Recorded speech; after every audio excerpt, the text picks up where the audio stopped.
Hello, builders of good. Thank you for tuning in to the Build Good Fundraising podcast. Fundraising isn't easy, but it should be simple. So on this show, we take the mystery out of raising money. Now, on every episode, we coach you how to build your fundraising like a flywheel. The flywheel has 5 steps. Number 1 is listening to donors. Number 2 is engaging them. Number 3 is asking the right people for the right things. Number 4 is celebrating every gift. And number 5 is reporting back in a responsive and real-time way. And if you master the 5 parts of the flywheel, your fundraising will start to spin reliably with less effort on your part. Your revenue will grow, and so will your career. And every week, we focus on one part of the flywheel, except today. Today, we're not focusing on any part of the flywheel because we're trying something new, a new segment we're calling How I Build Good, which is interviews with frontline fundraisers and founders who are building good in the world. And we're starting with Becky Straw. She is the co-founder and CEO of the Adventure Project, a nonprofit movement adding venture capital to empower entrepreneurs in developing countries. Becky has a passion to revolutionize giving and create a movement that would marry good intentions with actual measurable impact. She'll talk about some of that today. So let's get right into it. Here's my chat with Becky Straw.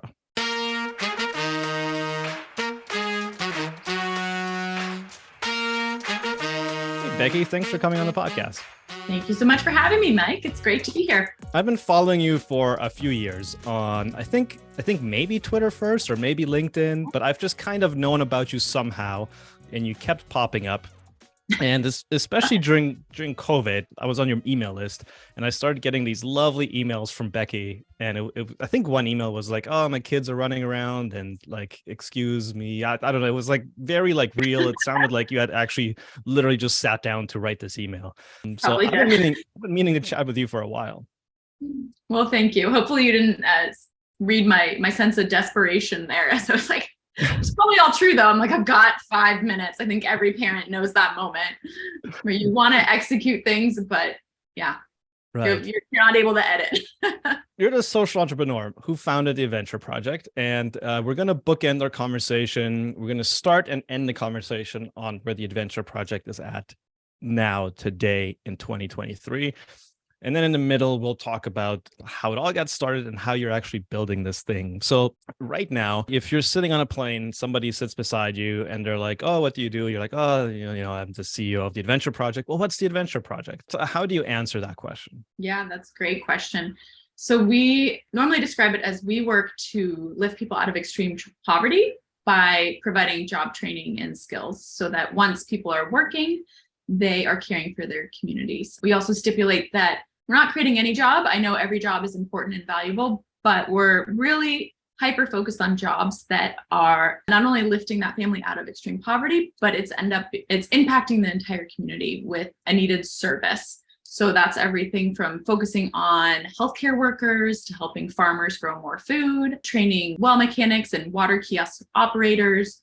They're very skilled professions that are, providing clean water, more food, healthcare, or helping protect the planet. So like high impact professions that don't require necessarily like a 6-year MBA degree or anything. Like you can train people to do this and it'll have this leveraged outsized impact on the other end.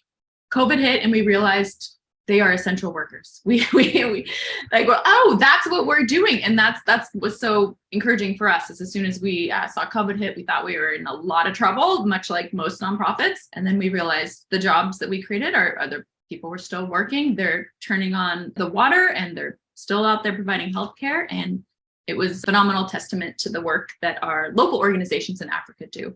So we are hyper-focused on finding the best and brightest local organizations in Africa and saying, what do you need to scale? How can we help you grow? How can we raise awareness for you, marketing, funding, which is most important, so that those organizations can be sustainable and provide more jobs to more people? So that's kind of the method of how we are working to end extreme poverty in our lifetime. Got it. And so you mentioned that you primarily work in Africa. What countries are you working in? Currently in Uganda, Kenya, Togo, and Ghana right now. We've also done some work in Tanzania and Haiti and India. And you're finding sort of local partners who are highly entrepreneurial. They've got some sort of thing going on already, and then you come in with funding, and you kind of act as a catalyst to take them from, and maybe they went from 0 to 1, and then you come in, and then now you go from 1 to 10 or 1 to 100. Absolutely, that's a perfect description of that. To say we focus on two types, right? There's either the innovator who has like an innovative idea that we think could revolutionize access to water, for example, or it's somebody who's at a point of scale where they just need more funding they've already proven their model, they know it works. They need to get more stove factories built so that they can provide more clean cook stoves to more women in Kenya, for example. How old is the Adventure Project? When did you start this thing? We are pre-teens. I think we're 12 years old. Yep. So we're starting our teenage years. All right. Well, let's for a second start with your teenage years. We'll get back to the Adventure Project. Okay. When you were growing up, did you always have an entrepreneurial spark? Were you always like doing things and getting things done and like organizing people, or like did you think that this is kind of where you would eventually go in your teenage years, or what was that like for you? Not at all. I mean, my dad was an attorney. He started his own practice. It was entrepreneurial to watch him build his business a bit, but no, I never had this on my radar at all. I was a graphic designer in undergrad, but then I started to work and realized, wow, I'm miserable. And like, this isn't what I thought I would be passionate about. I reflected back on, well, when was I really excited and really inspired? And it always came back to service and helping others. I was part of a youth group at church. And whenever we gave or did something, to support someone else, that's when I really turned on and felt electrified, I would call it. But no, I was always really inspired to be behind the scenes. I was the third employee at Charity Water, was lucky enough to be there and watch our cataclysmic growth.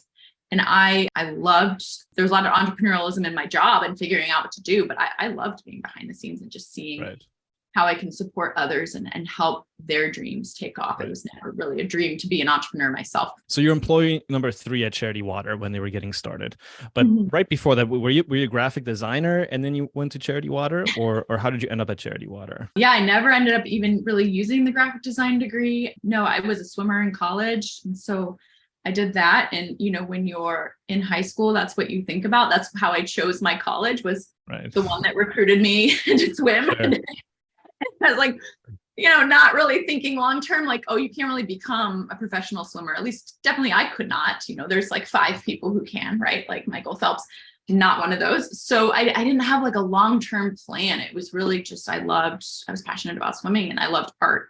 But yeah, so again, I had this job I didn't like in retail after I graduated and decided to leave it all behind, to go to Romania to work and volunteer with a group home taking care of kids who had been taken out of the government orphanages, the Spital, after the fall of communism, and just provide them with support and entertainment and whatever they needed. Right. And that was what really led me to think like, oh, social worker, that could be a career, is international development. Really opened my eyes. So you go to Romania, you realize, I don't want to push her on pixels. I'm not a graphic designer necessarily. I'm not Michael Phelps. Yeah. So I'm not going to be swimming in the Olympics. I'm doing this thing. This lights me up. I'm serving other people. I'm helping. What happens after Romania? Well, I still am very competitive. So I was like, you know what, if I'm going to do social work, I want to be the best that I can be. I was able to get into a program at Columbia, and they have a great, wonderful international development program with a focus on social welfare. So was lucky enough to go to school in New York, went through that program for 2 years, interned at UNICEF in their division of water and sanitation. And that's how I met Scott. Was one of my supervisors one day pulled me into a meeting and was like, you got to meet this guy tomorrow morning at 8 a.m. for breakfast. He's doing incredible things around water. And so I met him and he said, I don't want to hire you. And so then I just emailed him 3 more times until he finally responded, and he let me sit on his couch for a few months in a borrowed apartment as he was launching Charity Water. So it's Scott, Vic, and you at the time? Yes, there actually was somebody before me, Lainey, and she was number 2 technically, but she went to grad school. So because she went to grad school, I was lucky enough to get pushed in when we started. I think it was a little less than a year after Charity Water got started. So I just kind of volunteered and would babysit. I did like shoe modeling. This is New York when you do really weird things to just try and make money. But Right. I was I was like the perfect size foot. And so every once in a while I would go and do that just to kind of pay some bills until Charity Water had enough money to hire me. Okay. So you start working with Scott at Charity Water, and you're at the time you're in this like a little board apartment, you're working from a couch. But then things change pretty quickly. So walk us through that. Like what happened during your time at Charity Water? For those that know Scott, they know just his charisma. And, if you know anything about where Charity Water is now, it's one of the largest water organizations globally.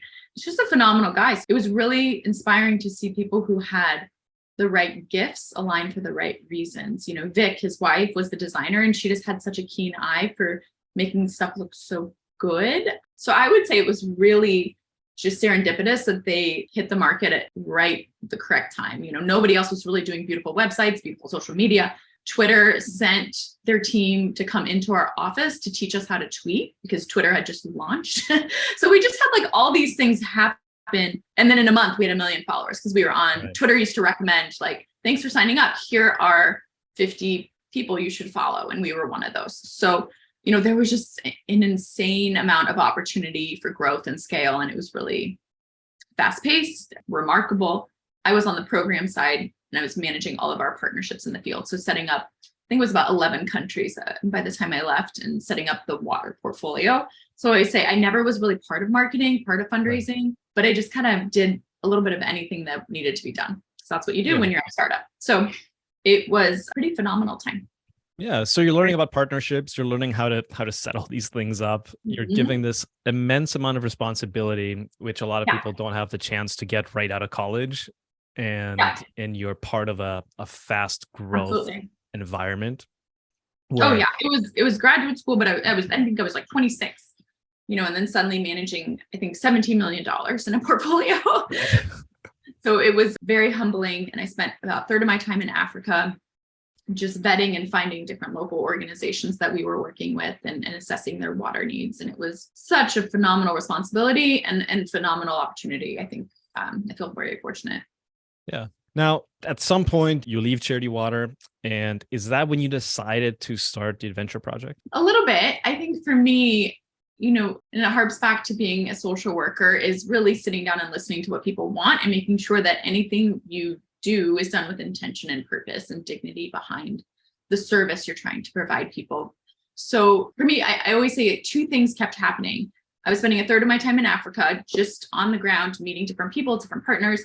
And it got to the point where every country I flew into, there would be one person who would come up to me in a village and say, thank you so much for this water. I'm just wondering if you're hiring. And as I said, I was like 27 years old, and there'd be like, parents holding their kids saying like, I just need to earn a few dollars so I can buy the school uniform so my kid could go to school. I have my driver's license. There would be like talking off their resume, like, please, I speak 4 languages, like anything that could help them earn an income. Right. And so that was very humbling to be fresh out of grad school and walking around and being like, oh my gosh, like people just want a job, they want to be able to care for their families. And the second thing was just the Gates Foundation released a study around that time that 36% actually, of all wells in Africa are broken. So it's roughly about $420 million in broken parts that are spread across Africa. So essentially what happens, and I was seeing this, is like, you had so much good intentions. Americans and Canadians are some of the most generous people on the planet in terms of giving our time and our money and our resources to help people in need. But what I was seeing was the opposite. I was seeing tons of wasted aid, and it was heartbreaking. I'd go back to communities and I was like, this well was just built a year ago, or I'd go to communities and there'd be 6 wells with each a different charity's name on them, and somebody would just be standing there going like, well, we're waiting for number 7, and I was like, gosh, well, what a disappointment. Not only for those donors who spent thousands of dollars hosting all these fundraisers and walkathons to help bring people clean water. And then, you kind of assume like, great, the job's done, this well lasts for 20 years. But what most Americans, Canadians, and anyone else don't realize is that you're basically giving a community a car, but there's no gas or tools or spare parts or mechanics who know how to keep it working. When you're giving a well, it comes with a lot of maintenance needs. And so that's where I really felt my heart was being drawn, was like, okay, well, who are the charities that are fixing this problem? There's a third of all wells. That's an incredible opportunity for somebody to be setting up well mechanics and different systems and spare parts and supply chains, all the stuff that's really unsexy and not that exciting. But yet there's still millions of dollars going into drilling new wells when, a third of all villages, that had water are now walking back to that river and stream and back to square one. So that was, when I left Charity Water, that was what was in my head, is just thinking like, I know this problem exists, and would it be responsible for me to walk away and just ignore it? I could go do something else. I could go, be a researcher somewhere, but who's going to fix this problem? Like, if there's anybody who can do it, it's me, because at least I've seen it firsthand. I know there's entrepreneurs and people who are desperate for jobs because they've been asking me. And so how can we marry those two things of employing people locally with the skills to keep those services running? Right. So water is one of our focus areas. That sense of responsibility, like if, I saw this problem, I know about it, people have personally kept asking me for a job. If I know this problem exists in the world and I don't fix it, was that like this burning thought in your mind that lit you up in a positive way? Did it keep you up at night? Was it kind of bothering you? Like, walk me through some of that thought process of actually knowing this problem exists, thinking, well, I kind of should do something about it, but then actually saying, no, I'm going to dedicate the next, however, unknown number of years of my life to actually starting something and seeing it through. Yeah. I mean, it still haunts me. It still keeps me up at night. I'm like, we should be moving faster. I should be doing more.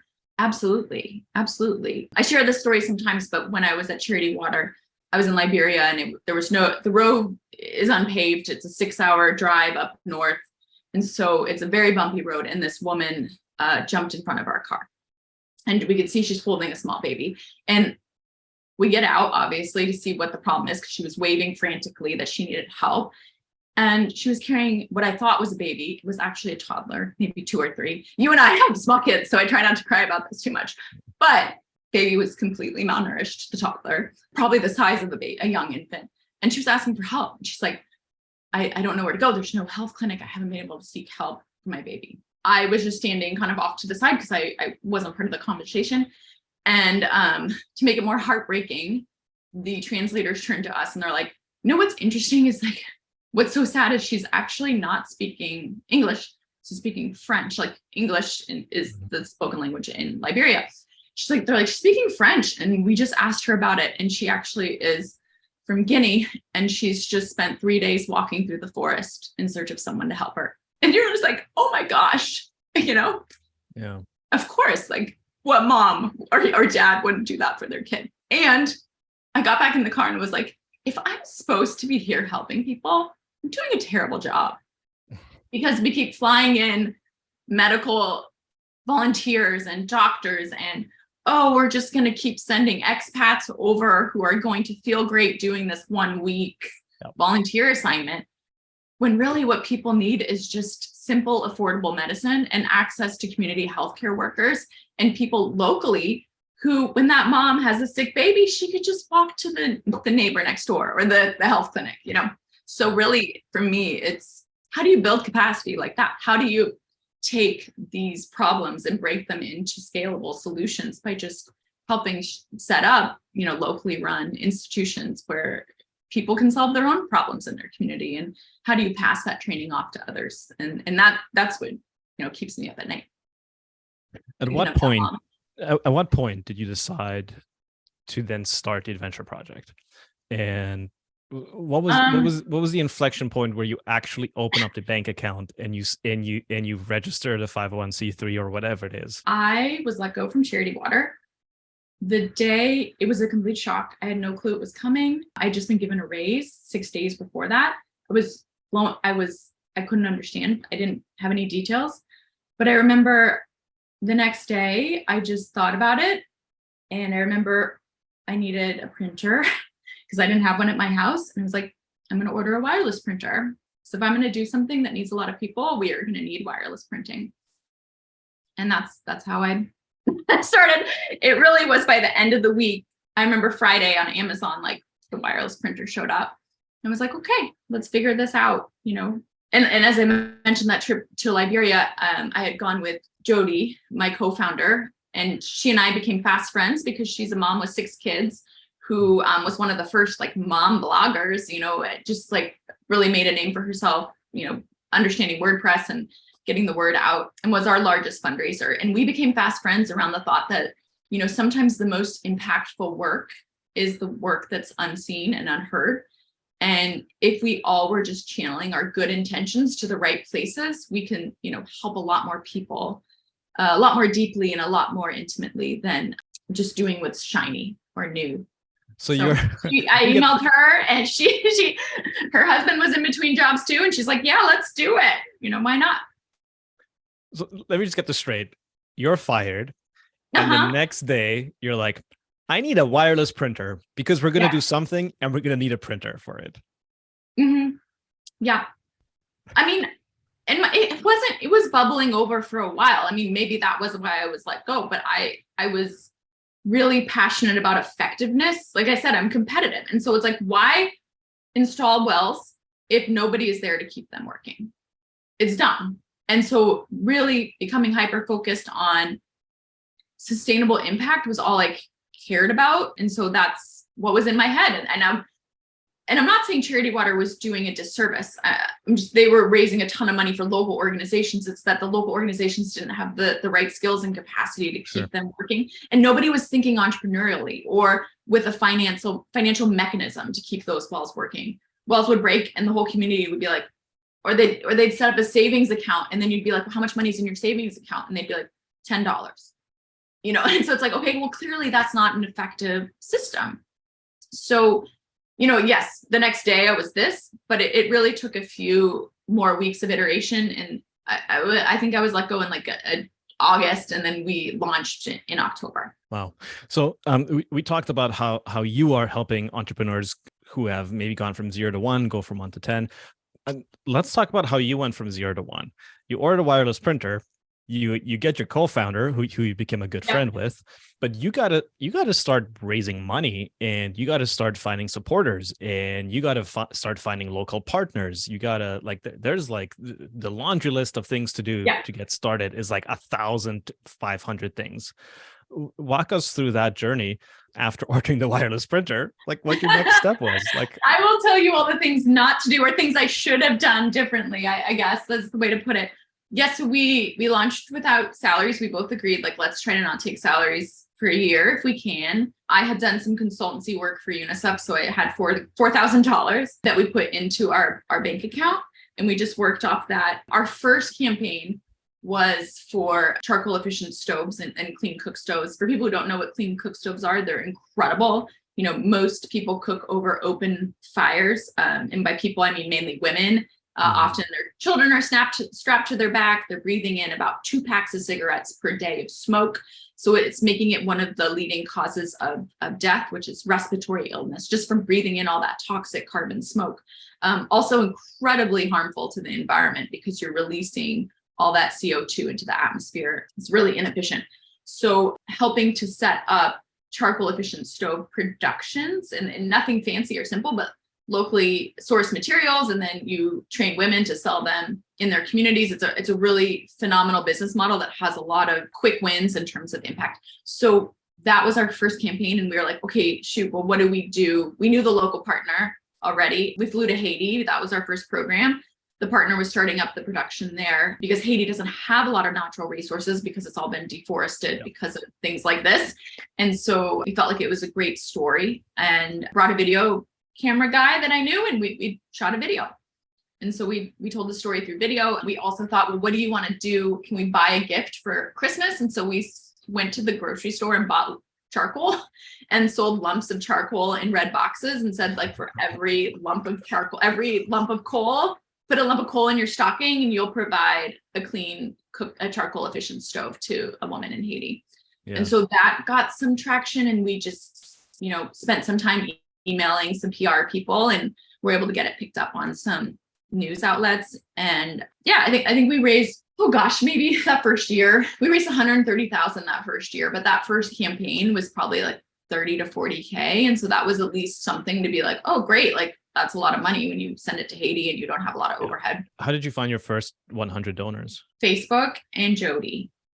We posted it on Facebook, and also, you know, like you mentioned, Twitter. Like Twitter had become a little bit of a thing, and we had some followers there. But Jody's just a phenomenal woman with a really transparent, beautiful story, and her, you know, her husband is a worship pastor. So I think she has a lot of trust built, and I think that can't be overlooked. You know, I think people talk about micro influencers. She would definitely be it. Like people love everything she does, and she has a core group of people who really care deeply about helping others. So got it.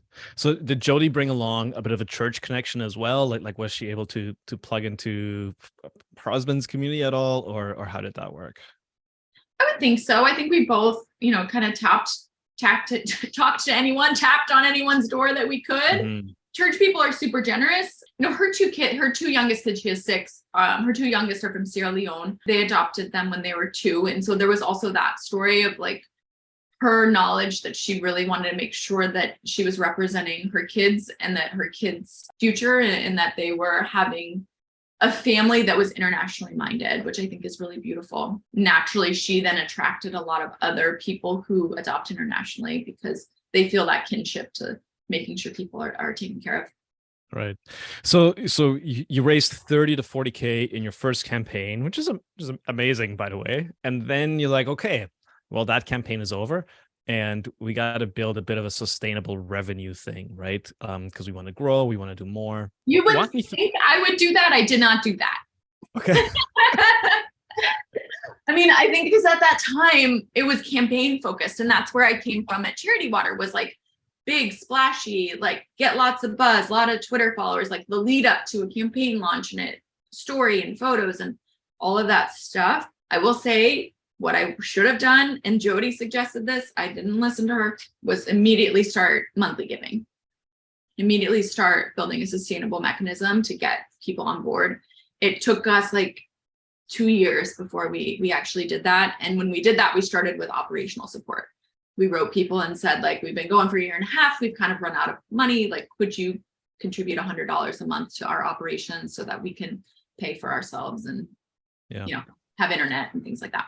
Right. So how did you get to 130,000 your first year after that campaign?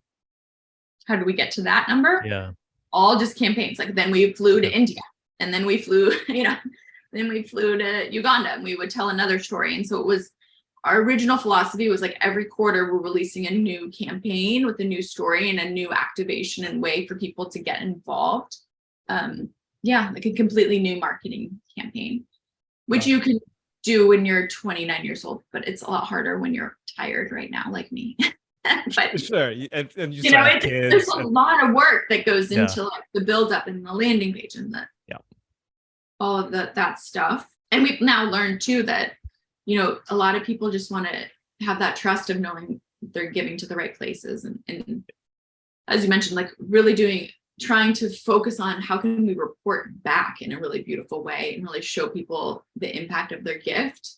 Helps that flywheel immensely and reduces a lot of friction of having to go after new donors and things. At what point, because like the campaign model is really, really attractive to somebody like me who like loves marketing, loves advertising, loves big creative ideas, right? Yeah. Like that is just amazing, right? Like this sounds fantastic. But at what point do you wake up and you realize we're living campaign to campaign, and the pressure of having to keep delivering every quarter something that delivers as well or better than the previous one? Did that at some point catch up to you?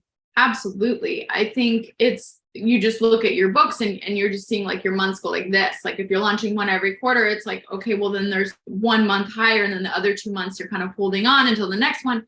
And so there's no room for error, right? You can't like mess up one campaign because your runway is shot then. So, you know, we were slowly starting to build in this monthly giving mechanism. But, you know, I think for all of us, that was so exciting. 10 years ago, 15 years ago, giving up your birthday and like having these campaigns and having video, like that was kind of new and exciting. So I think a lot of nonprofits were doing that route. And so it was very natural. And in some ways we could get ahead of them because we at least had some knowledge from our time at Charity Water of how to do that or what to do and what to say. Yeah. So slowly you move toward monthly giving. 2 years in, I think you said you start to consider monthly giving. I want to talk team for a second because it was you and your co-founder, and you were both kind of volunteering your time at first, but at some point you kind of got to turn pro. Somebody's got to get paid to do this and to be all in, right? And then all of a sudden things start adding up really fast to the point where you're like, oh, my highest use of time is no longer doing all these admin tasks, or my highest use of time is no longer dealing with this. And so you constantly are trying to delegate tasks that somebody else can do. Who were your first 2 hires, and how did you go about building a small team to get you, Becky, the founder, back to the thing that was like the highest use of your time to keep growing this thing? That's a really good question. I think traditionally we tried to bring in an operational manager as soon as possible to kind of help with all of those pieces. We had lots of programs in the field we were trying to manage, but also lots of data and Salesforce and setting up all these systems, how to create SOPs just so that we could scale and continue to scale. We also had a pretty robust, before the pandemic, we had a robust intern program. So we'd have anywhere from like 4 to 7 interns, grad students at Columbia, for example, who would come in and give 3 days a week to just kind of help us grow that flywheel. But, I think it's still hard. So that was really it. And then I think fundraising, helping with development, helping build those connections is something that I really wanted to prioritize, because I think it's very important to make sure you're taking care of your donors and telling them where their money is going and just doing, if you can do an incredible job at engagement, I think that's going to help you in the long term overall. And that's something that's been hard for us because, like I said, like early on, at least with Charity Water, it was like splashy. It was like getting press, getting marketing. So I was very much focused at least 10 years ago on like, okay, let's get in Fast Company. Okay, let's get in Oprah Magazine, pitching all of the mass markets, but not realizing what would come with that sometimes is we get an influx of donations. There'd be times we get 1,400 donations on World Water Day from like one campaign or one press article. But then, 1,400 people give for the first time and there's 2 staff, you're like, the problem of just like, how do you respond to that? How do you scale? You don't have, I think now what I'm so excited about is there's a lot more technology and software out there that's helping people capture those funnels and really building those processes so you can follow up. Whereas like 10 years ago, we were like throwing stuff at the wall and being like, oh, hope they give again, like just mass emailing it without being able to really segment and move people through and identify who is, a person we want to keep talking to, blah, blah, blah. Yeah. Okay. So eventually get some operational support and you get a bit of fundraising support. The campaign model often, you get 1,400 donations and they're often donations that are $50, $20, $100. Sometimes somebody's very generous, right? And you get like a couple of $1,000. But generally speaking, many people's first gift is a little bit on the lower side. Yeah. At what point do you start prioritizing certain relationships and build up a bit of a mid-level and major donor level sort of program? It's a really good question because I have a really hard time with that because I want to talk to the $10 donor as if they're just as important as the $100 donor. So a lot of that isn't scalable, but we're trying really hard to make it scalable.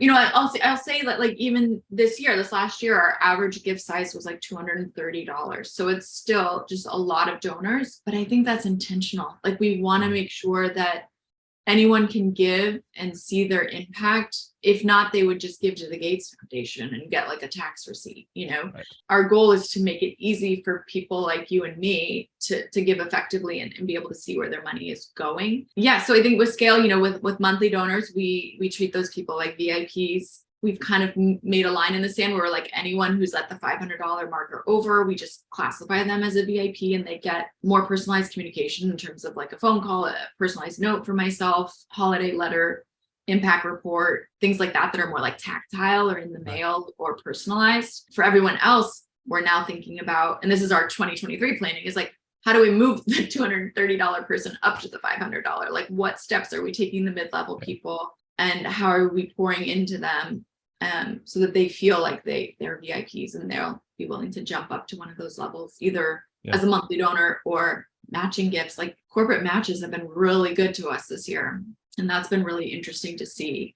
A lot of the big tech companies who have these $10,000 matches, like we'll match up to 10K. It's like, great, let's talk to that donor and let them know that exists. That's been really helpful to us. Yeah. Is investing in that. Do you have someone on the team who builds relationships with corporates, or who even does prospecting and starts to build relationships with higher net worth individuals? Or is that just not where you've invested your time yet, as a matter of just, it's not a priority at this point?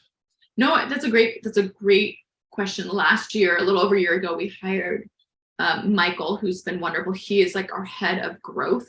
And so it's his job. He, has an MBA from Northwestern, is very strategic, Fulbright fellow, super bright guy, but had previously been on the corporate side. So he was corporate at Target and at Lyft, and he's done a lot of the Silicon Valley tech scene. So he has a lot of those relationships and knows kind of how those corporate supporters and companies think. So he has been tasked with kind of building up our major giver pipeline and what that looks like and how to grow and engage those major givers.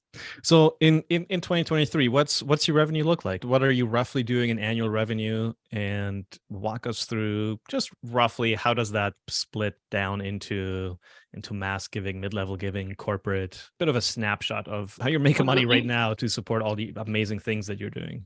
Yeah, no, I think that's, as I talked about it, I feel like we're still not where we want to be right now. Last year we were at, I think we were 700,000, right about there. And this year we're shooting for 950,000. So a little bit more. We'll see how everything plays out. 90% of our donations are from individuals. And as I mentioned, giving $230 is the average gift size. So takes a lot of work to get a lot of those small gifts together. And so, we have a goal of growing our monthly giving by a decent amount, by 20%, and then just trying to see how we can move more major givers into our funnel, because that's where we've seen the most transformation. As much as I love small donors and I love campaigns and marketing and getting that high school involved and engaged, it's really where we're seeing the most impact when we're getting some of the corporations or foundations to come alongside us and do like a matching campaign. So that's where we've found the most success. Is if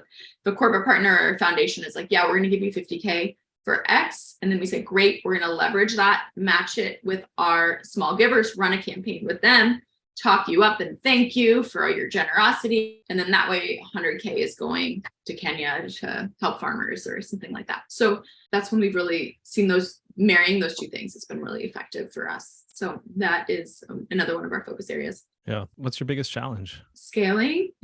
I think for sure. I think our time is a challenge. You and I were talking about this, having kids, and it's like never ends. And so you really have to really pick and identify what is the highest ROI with every activity I'm doing. And you have to be ruthlessly scrutinizing your time, because it's not as much of it anymore. And then we're thinking about who is our next hire? What our team is 3. I didn't mention Nikki, but Nikki is kind of our deputy director, who's kind of managing a lot of the operational, administrative, awareness raising, program support, kind of the marketing side. And so, which is 3 people, we're trying to figure out, what's the best and brightest way to scale. Yeah. Got it. Yeah. Do you feel like you're at a point, this might be hard to answer, but I used to run a shop the size of yours, and BuildGood is roughly the size of yours right now. And I always, even though there was monthly giving and there was some predictable revenue, I still always had this dreaded sense of this could all go away tomorrow. And that might just be a, scarcity mindset, right? But when you're in charge and you pay, people rely on you to pay the mortgage and feed their families, that's also a giant responsibility. You feel this sense of oh man, things are still, things are still really rocky. What if this happens? What if that goes away? Or have you found no, this is really fairly predictable revenue we're bringing at this point, and I can focus on just having the imagination to dream bigger and just push further? We're not there yet, but working towards that. But as I mentioned to you, I touched on COVID. When COVID hit, I was 8 months pregnant. And so that was impending doom, right? I was like, oh gosh, here I am. I'm supposed to have maternity leave. And now we have our team had built like some incredible partnerships for that year for 2020. And they all like that week emailed and said, we're out. Like we're not going to give this year because we're prioritizing our own team. And, some organizations went under, companies went under. So we're like, well, this is the end. So yeah, definitely like I felt a little bit scared, but I also think our team is phenomenal and our work is phenomenal. The organizations we help are doing such incredible work. They all emailed and said, well, we're not going to be creating more jobs, but we do need PPE. Like our healthcare workers are still visiting pregnant moms and children. They just need some gloves and masks. And like there would be some healthcare workers and they would be wearing swim goggles. Like they were just doing whatever it took to make sure they were like in their community, visiting those people. And so how can you not be inspired by that? You're like, my job's not hard. Like you're in Uganda trying to, prevent children from dying of malaria. You're literally saving people's lives. Like I have the best job in the world and I really feel honored to be able to do it.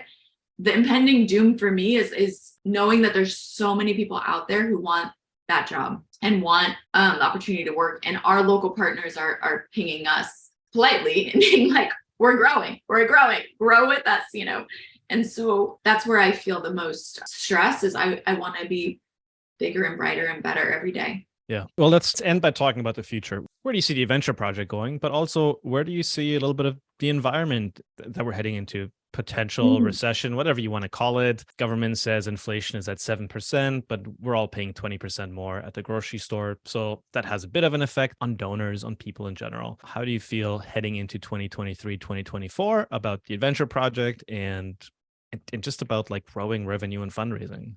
Yeah, that's such a great question because I talked to a few other donors during the holiday, other organizations during the holiday season. I was like, how's your holiday going? Because it feels like for me, I'm working twice as hard to raise 80% less. I think we ended up transparently like 5% less than where we wanted to be from the year before. And so we had to go through and say like, well, let's just proactively cut 5% of our operational plans for this year, just so that we're in line and we're being responsible, which sucks, but you got to do it. And so, what's that always saying? Like when things are bad, people give, when things are good, people give, but when people don't know what's going on, they hold on to their money.